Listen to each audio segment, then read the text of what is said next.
Hello, you lovely listeners. I'm Amy. Welcome to the Really Good Conversations podcast, where we will delve into the minds of the business people we have met in the process of launching our first card game. We will be uncovering their secrets to success, their biggest mistakes, and sharing the key lessons they have picked up en route. So, if you're looking for an engaging chinwag mixed with business insights and a good pinch of fun, you're in the right place. Let's have a really good conversation. Welcome to the Really Good Conversations podcast. Today, I am joined by Tom Pinchard. After 20 years in the creative industry and following the sale of his last company in 2018, Tom transitioned from leading a London-based creative agency to retraining as a coach.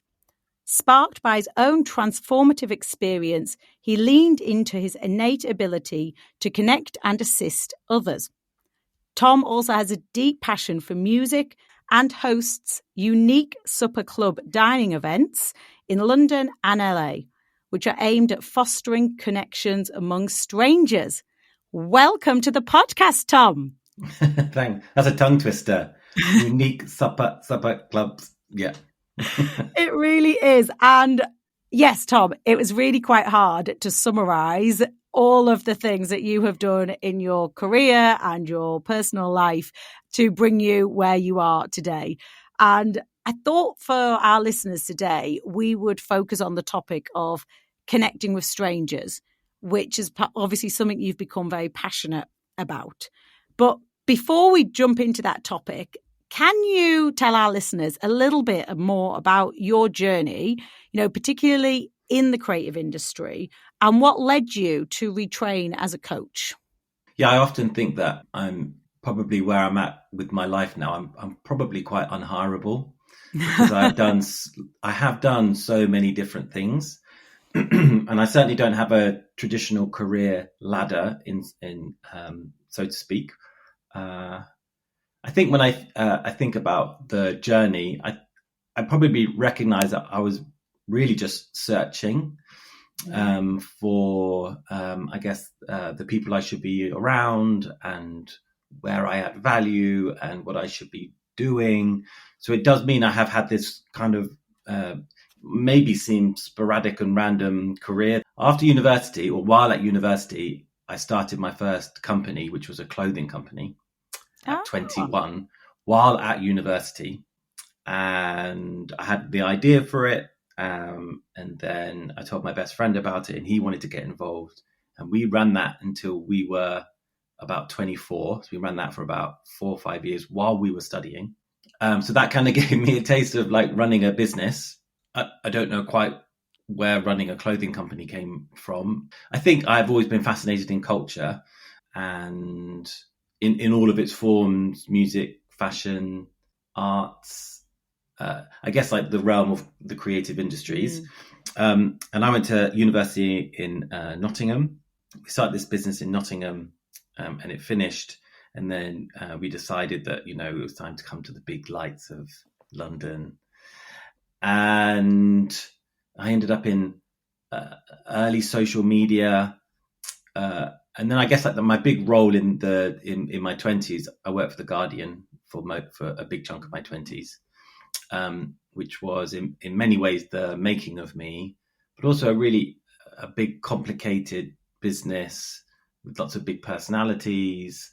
And probably I would argue like the pinnacle of publishing and newspapers. And then after leaving there, I sort of had the idea of maybe not really wanting to work for anyone ever again. And that led me on to working with two friends who had started developing, I guess, like a rebel creative agency. And I joined these two on this journey to build this challenger agency, trying to change the model of how to work with brands and how to make amazing work for companies. And that we did for most of my 30s. And in that, then there's my other life as a DJ.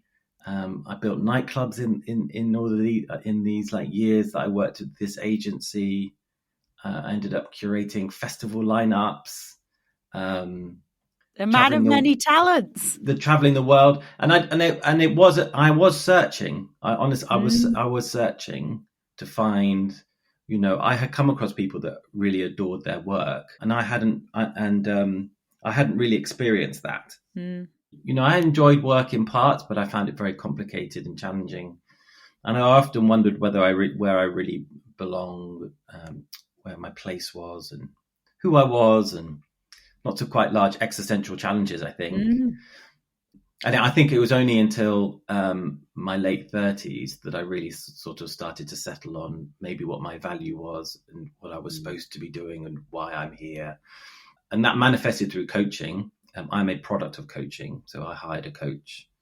And it did fundamentally change my life in a myriad of ways. I think I became a better dad because of it. I became a better husband because of it. I became more authentic, and I understood what my unique skills were and able to articulate what my skills were without feeling like that was a narcissistic thing to do, to be confident about how unique I was or the unique parts of me or what people liked about me.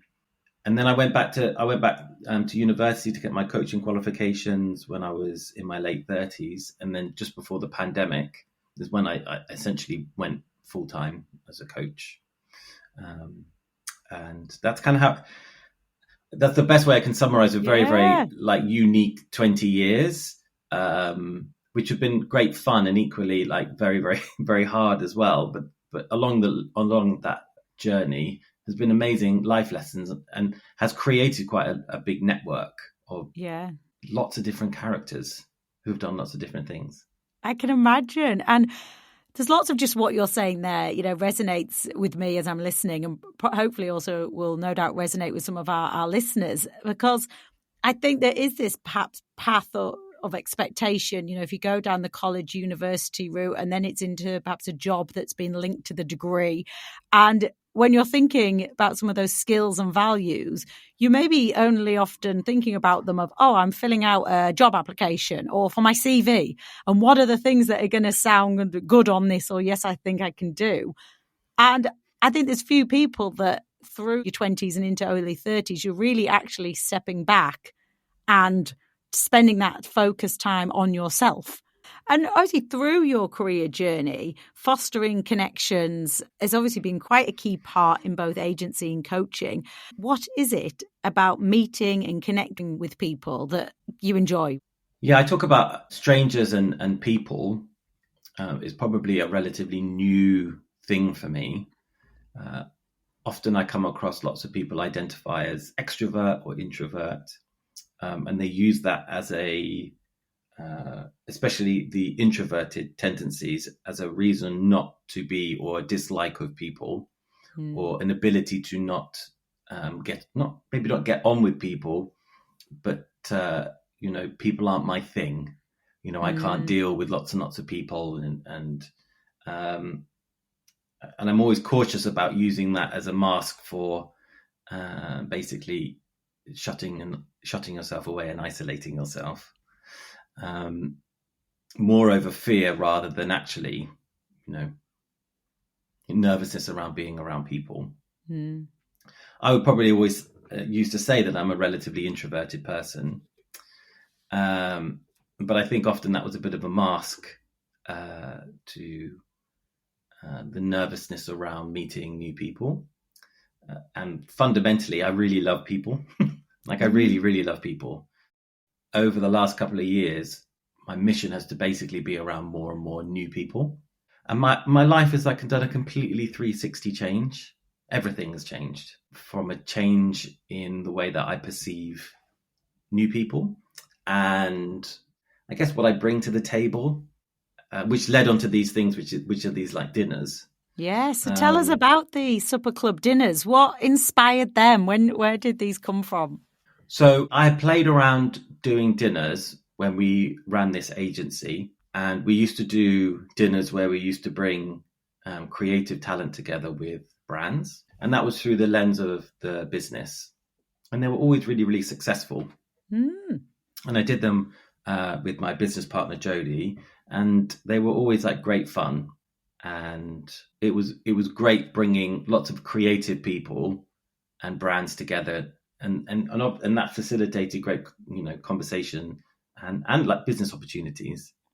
When that business finished, I went away. I essentially started my career again by going back to university and taking a big chunk of time out. I qualified at the beginning of 2019, and I basically coached in the background. I didn't tell anyone that I was a coach. I had a lot of like personal work to do around it and my perceptions of what a coach is. I think I was probably a bit embarrassed about it. Pandemic happens.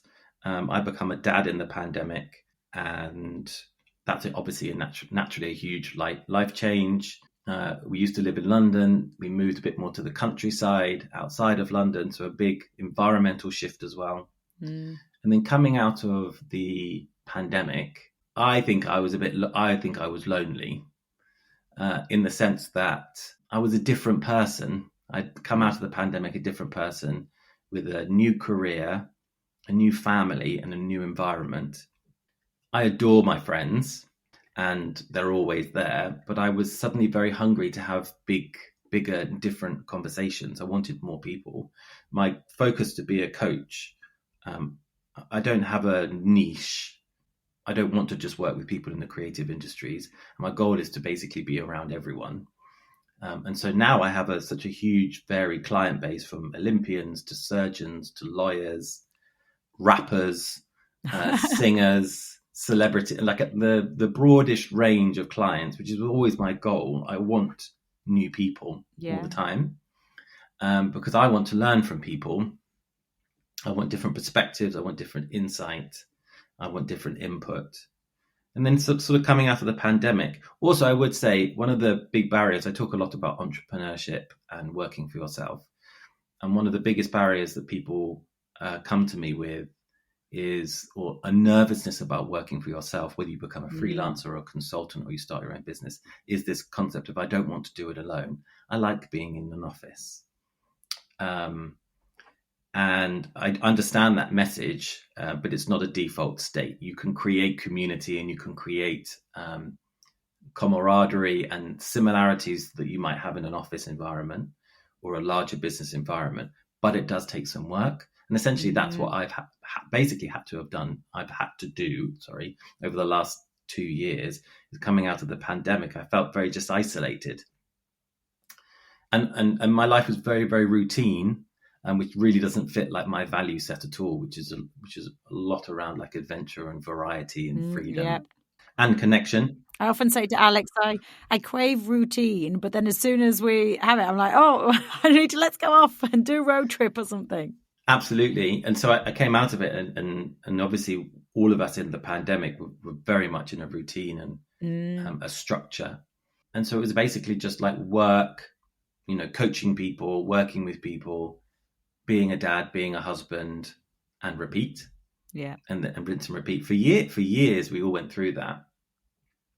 And coming out of it, I don't want this. I don't want this. This is not the life I want at all. I love the career that I do, but I'm missing like a massive piece. I actually miss jollies.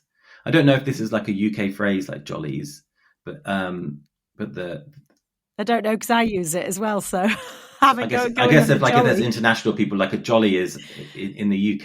I guess it's when your team gets together or you take clients out, and it's just I don't know, it's something fun to do. Often like manifests through like drinks or a dinner or a day out or a morning out or breakfast. I mean, whatever we call them jollies.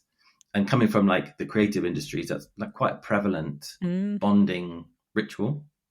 Anyway, I essentially miss jollies. So at the beginning of 2023, if I want to meet more people, and I want to I want to be invited to things, and I want to have a new experience, I have to create it. Like I can't expect people to suddenly sail in and be like, "Oh, Tom, you should come to this," and all this sort of stuff. I was like, if I want to, I have to be responsible for making that change. No one else is going to. So I had an idea or a concept for a dinner, and a vision of what I would love it to be. I wanted it to be a private thing, not in a public space. I wanted it to be like long form. I didn't want it to be like a 2-hour dinner. I wanted it to be like a 5-hour dinner. Yeah. I wanted the food to be particularly like a really memorable eating experience, as in the food is like kind of like one of your best meals you eat that year. And I spent 2 days walking around, knocking on restaurants, talking to chefs, and got told so many no's. I don't know, Gosh. 40, 50 no's maybe. And I was about to give up, being like, well, maybe this is not possible. And I ended up meeting one of the last places I went to. It was a Japanese chef, I think. And he was like, I don't want to do this. I'm not interested in something like this, but I do know someone. And he said yes. And I was like, well, let's just do one and see how it goes. And so I set up the first one, and 14 people came. And I was so nervous, because this is not my prevalent state. I had no nails left. I was like nauseous the whole week before. I don't pay for this dinner. Everybody pays. It's a community thing. You pay, you contribute. It's not like I'm whining and dining people. I don't have, I don't represent a business. So everybody contributes, and everyone comes alone. I don't know where that idea came from, whether it was just, I'm not really too sure whether that was my intention. It just so happened that I didn't invite partners or boyfriend, girlfriends or friends. I was just like, the invite's just for you. I don't know if there was that much forethought into it. And then the dinner happened, and it was a riot. It was like electric energy in a room. And nothing really crazy happened. It was just, it was magic. Fantastic. And afterwards, everyone was so excited about it. I didn't I didn't direct the conversations. I just let people talk. I moved people during the dinner. So it's not, so you weren't just stuck at one with one person to your left, right, and in front of you. I let move people around. And it was just, and it was electric. And I spoke to the chef afterwards, and he was like, no one knows each other here. And I was like, no one knows each other. He was like, it was so loud. We do birthday parties, and it's not as loud as this. And it just felt great. And I remember like coming home that evening and not even sleeping, because I was just like, felt like really alive, and watched all these people like have lots of great conversations. And I don't know what people talked about. Could have talked about love and loss, could have talked about, silly things and funny, what, I don't know. And then I was like, right, I'm going to do another one. And so I did another one the next month, and it was the same again. And I was like, I should do another one. And then every month I did them for the first 6 months. And then I was like, what if I do more? Like, what if I do 2 a month? Because they were so much fun. And now I'm stuck. I can't just do them all the time. I've just come off doing them every week for 2 months. So yeah, in the last 2 years, I think 1,000 people have had dinner with me now. Wow. It's morphed into something larger now. Originally it was for me, and then once doing them and going through the process of trying to get people out of their houses and come on their own to things, which I would say I get ghosted and blanked a lot. Yes. I have to really drag people kicking and screaming sometimes. Because I don't know if it's exaggerated by the pandemic, but we are very, very stuck in our routines and our home lives. I don't think it's great. I don't think it's good for us at all. Yeah. It wasn't good for me. So the challenge of actually getting people to come and be a stranger, it's deceptively hard. Yes. It's very, very hard.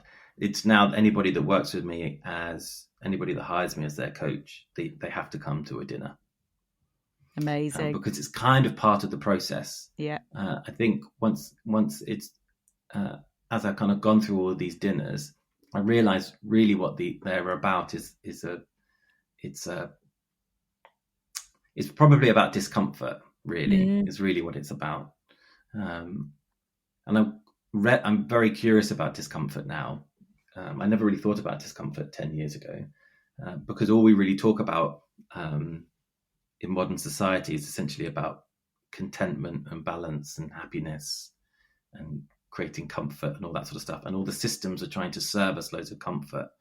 I don't think comfort is working well for us, if I'm honest.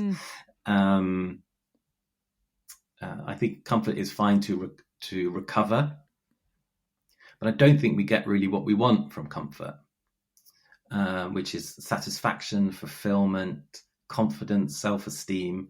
I don't really see much evidence of those things being generated from things that we know how to do or that we're very comfortable doing. So these dinners really are an example for people, stepping out of their comfort zone and probably feeling quite uncomfortable to come along. Absolutely. And the irony is once they come in, there's no cliques of friends. It's not like you're going to a house party and you're the odd one out, and you walk into the kitchen and there seems to be two groups of people deep in conversations, and they seem to they all grew up together or something. Yeah. There is none of everybody doesn't know, and there's no name tags. And so everybody sort of has to introduce themselves. But my goal is to create a very, very open environment that you can just be like, hello. Yeah. And they'll be like, hello. And everyone's literally in the same boat. Everybody is in the same boat. And within like a couple of minutes, everybody is getting along like a house on fire. Yeah. And before they know it, I'm saying like, right, it's ended. And they look at their watches and they're like, oh, I've been here for 5 hours. I'm nodding along because I was fortunate to attend one of your dinners in September last year. And yeah, it really, everything you're describing to the listeners, it was that, it was this, you walk in slightly like, oh, I don't know anyone, but you realise nobody knows anyone. And the food was fantastic, the different conversation, he said moving people around, all of that. And then I couldn't believe, I thought, right, I'll be getting, the 10:30, 11 o'clock train out of Waterloo. And I was running for the one after midnight because it would be the last one out of Waterloo to where I was going. So, the time just vanished because we were genuinely immersed in the experience that you had created. I wanted to ask, from all of these sessions that you've done and perhaps working with some of your clients, what have you observed when strangers connect with each other? We tell strangers things that we wouldn't tell our friends. That's the best thing about strangers, because there's no history and there's no context. And strangers are very, very curious about what we do and what we think about things. And so we tell people, and it's not that our friends or family members aren't interested, but they presume that they know the answer already, so they don't ask. It's just, yes, that's, that is the nature of it. They know us so well that they've almost presumed they know everything about us and they believe certain things about us. Whereas a stranger has no beliefs about us whatsoever. We're basically a blank canvas. So I can often watch a room and I can often see two people in a very, very big conversation, like a real heart-to-heart sort of stuff. And they've only just met. And that's really, really important. And also, we are taught, we teach our children stranger danger and these sort of quite blanket statements around. Don't talk to strangers. Yeah, don't talk to strangers as a kind of a belief system. And, we are both parents and we want to exercise caution around particular people and be able to communicate, ask for help, all that sort of stuff. But as a blanket statement, that's not a beneficial statement because you and I were once strangers and now we're not. Yeah. The person that you love was a stranger. I mean, everyone was a stranger once. Your best friend was a stranger. I mean, we all were strangers. And in our, from 0 to 20, it's such a high growth phase for us human beings because we're in systems that push us along and we don't really have a choice. Our school system and our parenting and it's basically putting our children are basically outside of their comfort zones almost daily. They don't really have a choice. They've got to learn maths. They've got to learn English. They don't like it. They've got to go and play in a sports thing. Then they've got to then they get picked to play another school. Like they're just in these systems that push them along, which then create huge amounts of like networks and friendships and bonds. And we think that that's the normal way that we create. Well, that's how we create friends in those first like 20 years, if we go to university as well. And then that finishes, and then we're in no system at all. So we have to create that system. And if we don't create that system, it's basically our breeding ground for comfort, which is essentially, I think, what's happening. It takes a lot of energy to talk to new people and to be vulnerable. And it's a lot easier, especially in modern society, not to do it. And you can hide, obviously, now behind technology as well. So, well, the technology is serving that isolation, unfortunately. Yeah. Before we go on to some of the questions from our Pat that I'm going to ask you and put you on the spot, what would you say is one of the best questions, or conversation starters that you could ask a stranger? So for anyone listening, if they are going to an event or something, or in an office and thinking, oh, well, the thought of talking to a stranger completely panics me, what tips would you say to give them? So I love open questions. So anything, I think what is the best question? Anything with a what. And as a coach, I probably lean on what as the main thing. I do everything I can to stay away from whys. Whys is a very judgmental question. So you very rarely hear me say why. And I don't really try and do everything I can to stay away from language like can you, shall we, do you, which is leading questions. So everything can start with a what, because no one can answer with a yes or a no. They have to answer it. And I kind of like lots of the natural cadence of conversations. People do talk about what they do, as their profession. And I don't particularly mind that. Lots of people say like, oh, you never get to talk about who you really are. You just talk about sort of the job that you do. And I think the best question is what do you like? What made you choose that route? Yeah. And then you get more of that backstory journey, perhaps, that took them there. To that How did you get there? What do you think about it? How does it make you feel? Things like that. They're quite probing. They're quite coachy questions. But no one really ever asks those things, and people really like answering them. Yes. Because it makes them go like, ah. And you get like a really good answer being like, well, it's complicated. I sort of don't know why I do it. And I'm at a funny point and maybe I shouldn't be doing it.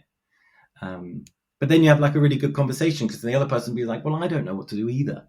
Yeah, and then you connect over something that you weren't expecting. Or then you can problem solve and do loads of things. Oh, fantastic. Well, that is a great nugget and insight. And you've shared so many just little nuggets I can see from your work, your belief system as we've chatted. I know we've focused on that topic of the supper clubs and connecting strangers, but I think you've really just shared a lot of thought-provoking prompts to the listeners, because I've been intently listening along and nodding along as well. So I am now going to put you on the spot, Tom, and I've picked out 3 questions from our Really Good Conversations pack. And what is nice, you'll be quite pleased to hear, all of them start with the word what. So big tick for me. So question number 1. What was there to do when you were a teenager? So I'm a child of the teenagers, all 90s. I grew up in Bristol. So I was lucky and I grew up in the centre of Bristol. I'm a metal kid, like rock and metal is like I had an older brother who was 6 years older than me. And at 8 or 9 years old, I discovered things like Iron Maiden and things like that from the graphics and how it looked. And I don't know why that thing connected with me more than anything. And then that was game over for me, basically. So my whole teenage years was essentially trying to figure out how I could get into gigs. Actually, not that I'm promoting drinking, but getting into sort of nightclubs and stuff with the fake NUS.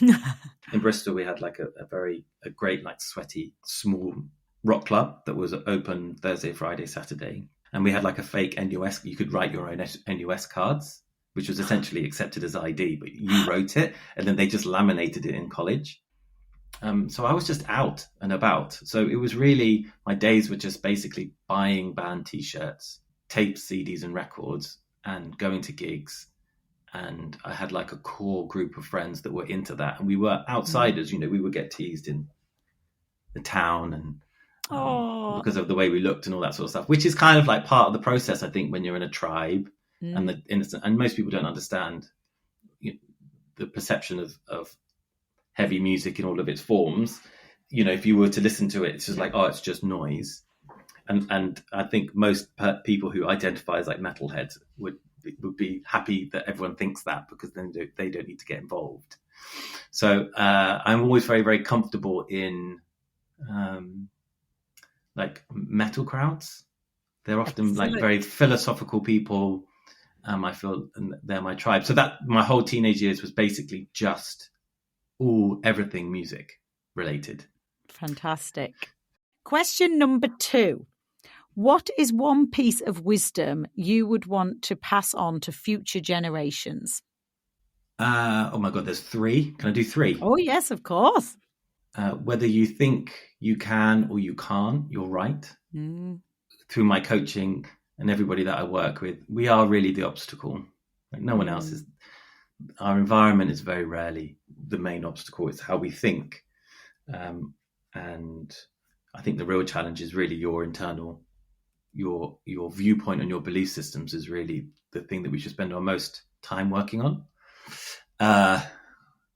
What got you here will not get you there. Yeah, I heard that. I probably reflect on that daily. That's probably about habits, routines, patterns. The science of our brain is that the brain is addicted to pattern behavior. But that part of our brain that loves sort of pattern, routine, and predictability doesn't overly care whether that pattern or routine makes us happy or not. So it's a bit, it's more instinctual around safety and security. So our brains are really quite allergic to uncertainty. And if we give into that, we become more fearful. We do get, as we get older, we do become more fearful because we do less stuff. And when we do less stuff, we become more afraid of the things that we never used to be afraid of. Yeah. So it's a sort of a personal mantra that I reflect upon, and I'm constantly shifting and trying to change things all the time. It's probably my weird fascination with discomfort, honestly. And the other one, you'll be judged or you'll be ignored. And that's probably one. Like, I'm not a social media influencer personality. I didn't grow up from that generation, and anybody that's my age would also resonate. It's a fairly alien concept to be posting and opening your lives on Instagram or LinkedIn or whatever that may be.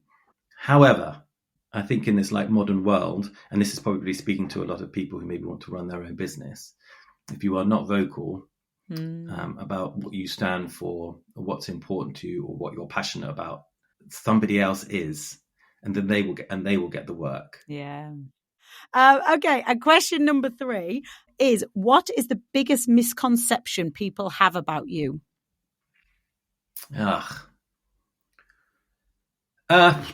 Probably that I'm extroverted, and that probably that I'm extroverted, and being with people is natural and super easy to me. That's probably the biggest thing. That's fantastic. Well, great 3 answers there. Right. The finishing question that I like to ask all of our guests is, if you could ask any person, dead or alive, a question, who would it be and what would you ask them? Yeah, I was reflecting over the weekend, but weirdly, it went really nerdy, unfortunately. And it came back to essentially my weird nerdy fandom around music. And really, all I ever want to know is why some of my favorite artists wrote a particular song. And also, I'm weirdly obsessed with like ranking and lists. So I want to ask basically, and I'm lucky to actually come across lots of artists and have asked them, being like, what's your favorite record you've made? Yeah. Like, actually, you've made 10 records. Can you rank them? Of which they never really want to answer. But that's really what I want to know. Like, what's your favorite? What's your favorite child, essentially? Out of the music. And of which that could literally be for anybody. That could be for like Ozzy Osbourne. That could be like for I just want And weirdly, that's actually what every other music journalist wants to do. So I am actually given lots of, that's really kind of what music magazines in the rock field are basically about, basically ranking. Yeah. Like what, ranking certain. Oh, so that's basically it. That's Love basically it. So I want to do, and I had a chance to, my favorite band is a band called Deftones, who were very instrumental in my teen years. And they're still my favorite band. And when I got to a certain level of DJing, I was doing lots of the major festivals. And backstage, how they do like artist catering is that actually everybody sits together and has dinner. So you basically get to have dinner. It's basically like a buffet. Yeah. So this was at a Reading and Leeds festival, which I was playing with, and on the same bill Deftones were playing that day. Oh my goodness, how could you contain yourself? Well, it was funny, and basically the backstage catering is probably like 7 big round tables, and then obviously crew there, and all the bands there, and the DJs and the rappers and whoever. And it's basically, you get like your food tokens, and you give the token, you get your food, and it's normally very, very busy. And this guy called Chino, who's the singer of this band, he walked in, and I was with now my wife Michelle, and she nudged me, and she was like, "Look," and I was like, "Oh my god!" Look at this. And we watched him, and we were eating our food, and it was very, very busy time. It was the dinner time of that festival, and the person sitting next to me got up and left, and that was the only spare chair, and he saw it, and he came over to sit next to me. And I had a complete meltdown, and I literally packed up all of our plates and ran away. No. Because I just couldn't quite comprehend having potentially having like this is years ago. I don't think I would react that way now, but I was probably 34, something like that. I ran away. Oh, wow.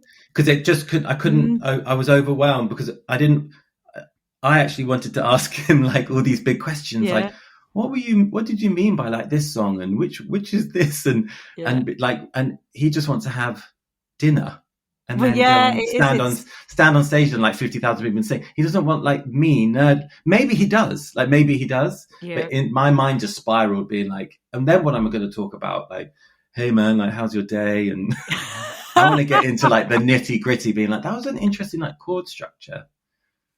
Where did that come from? And he might have responded, and lots of people would be like, I can't believe that happened, Tom. That you didn't, that you ran away. I actually don't regret it. Yeah. Because maybe it's best not to meet your idols and to kind of keep them. Yes, actually they do say that. Well, you never know with the supper club dinners. Maybe you can do a reach out invite, and you can say at so-and-so festival X years ago, we almost sat together at dinner, and I now run these dinners globally, and it would be amazing if you could come and we can continue the conversation. There you go. There you go. Right, Tom, we best wrap up because you have shared so many amazing insights today, and really just given us an insight into your world and the awesome work that you are doing. It genuinely has been a really good conversation.